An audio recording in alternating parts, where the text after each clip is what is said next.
As we grow older, the dynamics of our relationships and social habits often shift. What once seemed effortless can become more complex, especially when it comes to visiting others or spending time alone. Navigating these changes with grace requires mindfulness and self-awareness. In this discussion, we'll explore two sides of the coin: the unintentional stress caused by visiting others too often, and the profound benefits of solitude during our golden years. Let's dive into these relatable scenarios and uncover valuable lessons. Welcome to the Elder's Compass. If you're searching for a place that truly understands and supports life's later years, with practical wisdom, encouragement, and helpful tips just for you, you're in the right place. If you're ready to face this stage of life with resilience and grace, go ahead and subscribe to our channel. Let the Elder's Compass be your steady guide on this journey. Hit that subscribe button and join our community today. Part 1. The hidden challenges of visiting others in later years. Visiting friends and family is often seen as a cherished part of life, a way to nurture relationships and create memories. However, as the years go by, the dynamics of these interactions can shift in unexpected ways, sometimes leading to unintended tension. Consider the story of George, a retired mechanic in his 70s. George had always been a family man, devoted to his daughter, Laura, and her young children. After retiring, he found himself with plenty of free time and longed to spend it with his grandchildren, watching them grow and sharing their laughter. At first, Laura was delighted by her father's enthusiasm. She admired how much he loved his role as a grandfather and how his presence brought warmth to their home.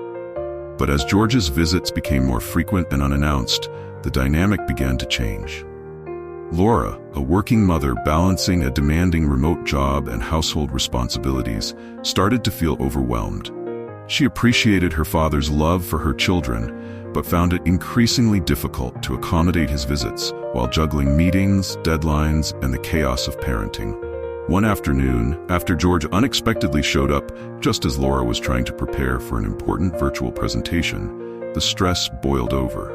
She didn't mean to sound sharp, but her frustration slipped out. "Dad, I wish you'd call first." George, taken aback, felt a pang of sadness. He had thought his visits were a welcome break in Laura's busy day, a chance for the kids to bond with their grandfather. But now he realized that his good intentions might have been adding to her burdens. This story illuminates a common challenge in later years: unannounced visits disrupting routines. In today's fast-paced world, especially for younger families balancing careers and children, schedules are carefully constructed to keep everything running smoothly. A surprise guest, no matter how beloved, can inadvertently throw the day into disarray. Laura's reaction wasn't about rejecting her father's presence. It was about preserving the fragile balance of her family's daily life. George's experience left him reflective.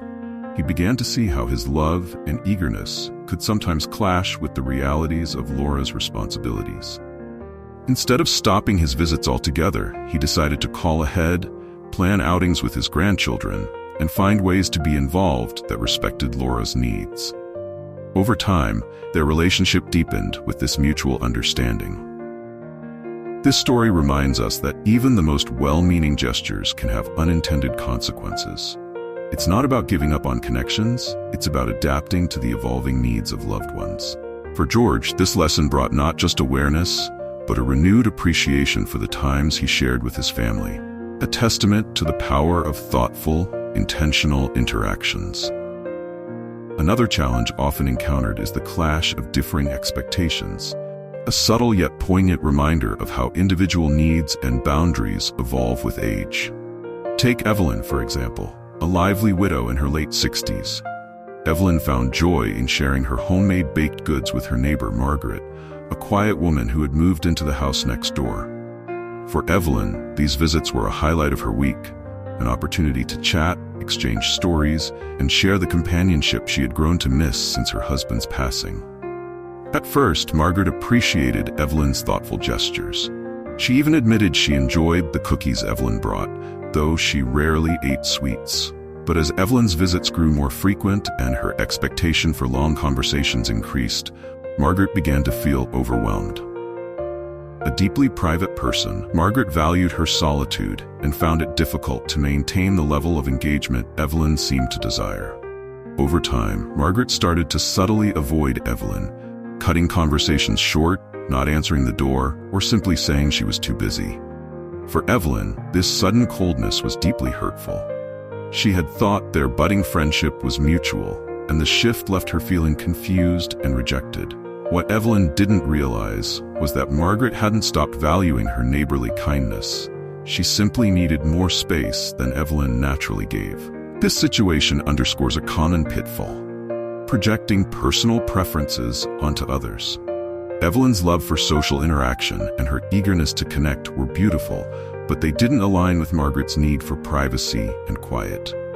Evelyn expected Margaret to mirror her enthusiasm, not recognizing that people express and receive care in different ways. Eventually, a candid conversation helped bridge the gap. Margaret explained her preference for less frequent visits and quieter interactions, and Evelyn, though initially hurt, came to appreciate Margaret's honesty. Evelyn adjusted her expectations, focusing on quality rather than quantity when they spent time together. She began baking smaller portions for Margaret and leaving them at her doorstep with a kind note, allowing Margaret to enjoy the gesture without feeling obligated to engage in long visits. This story is a reminder that our desire to connect, though well-meaning, can sometimes overshadow the other person's comfort. It teaches us the importance of respecting boundaries, recognizing individual differences, and finding balance in relationships. For Evelyn, the experience not only deepened her understanding of others but also encouraged her to explore new ways to share her warmth, like joining a local baking club where her enthusiasm was warmly reciprocated. By learning to temper her expectations and embrace flexibility, Evelyn found a more harmonious way to nurture her relationships, proving that even mismatched preferences can lead to meaningful connections when approached with understanding and care. The third pitfall is overstaying one's welcome, a delicate yet common misstep in maintaining relationships during later years.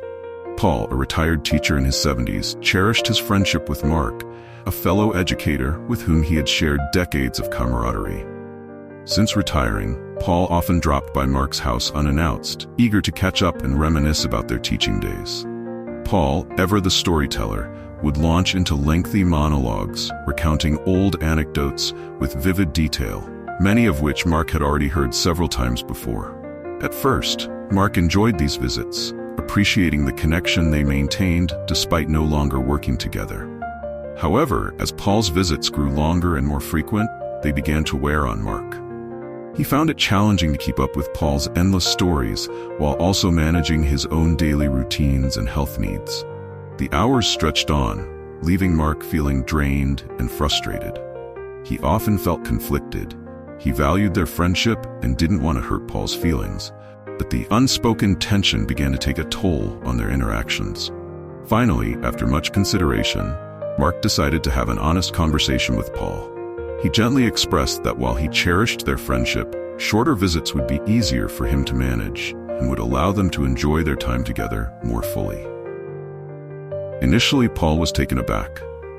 He had never considered that his enthusiasm for long visits could be overwhelming. Yet, as he reflected on Mark's words, he realized that his intention to connect had unintentionally caused strain. Paul adapted his approach, limiting his visits to an hour or two and focusing on more meaningful conversations. Instead of trying to relive every memory, he began asking Mark about his present life and listening more intently. To Paul's surprise, their relationship grew stronger.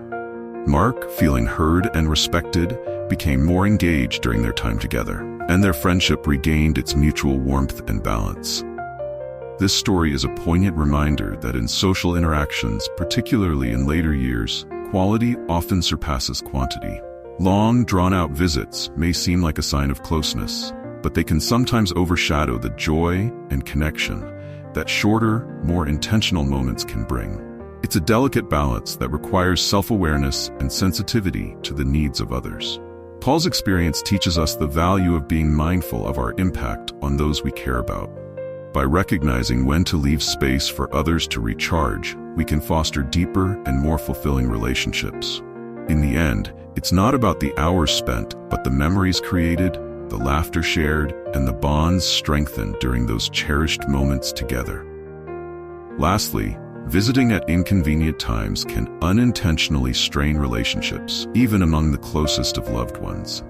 Martha, a retired nurse with a warm heart and a habit of spontaneity, often dropped by her sister Evelyn's home to catch up. One evening, eager to share updates from her garden and enjoy a cup of tea, Martha arrived unannounced, expecting the usual warm welcome. What she didn't know was that Evelyn, still working as a part-time nurse, had just returned from an exhausting 12-hour hospital shift. Evelyn, ever gracious and polite, greeted her sister with a tired smile, brewed tea, and listened as Martha enthusiastically chatted about her day.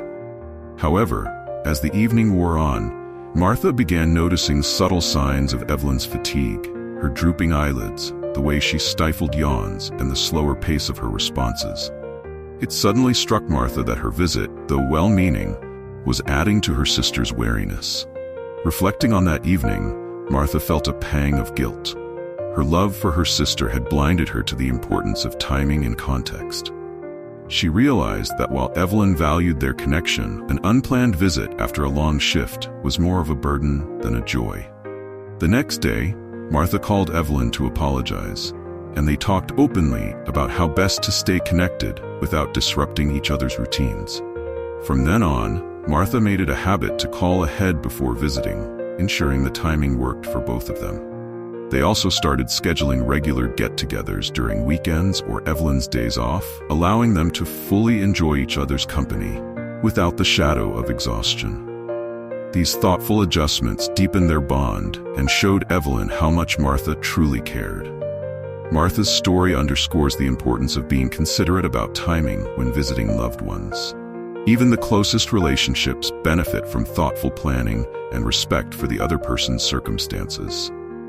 Dropping by unannounced, while often seen as a gesture of spontaneity and affection, can unintentionally disrupt routines and cause discomfort, particularly when the other person is juggling work, health, or personal challenges.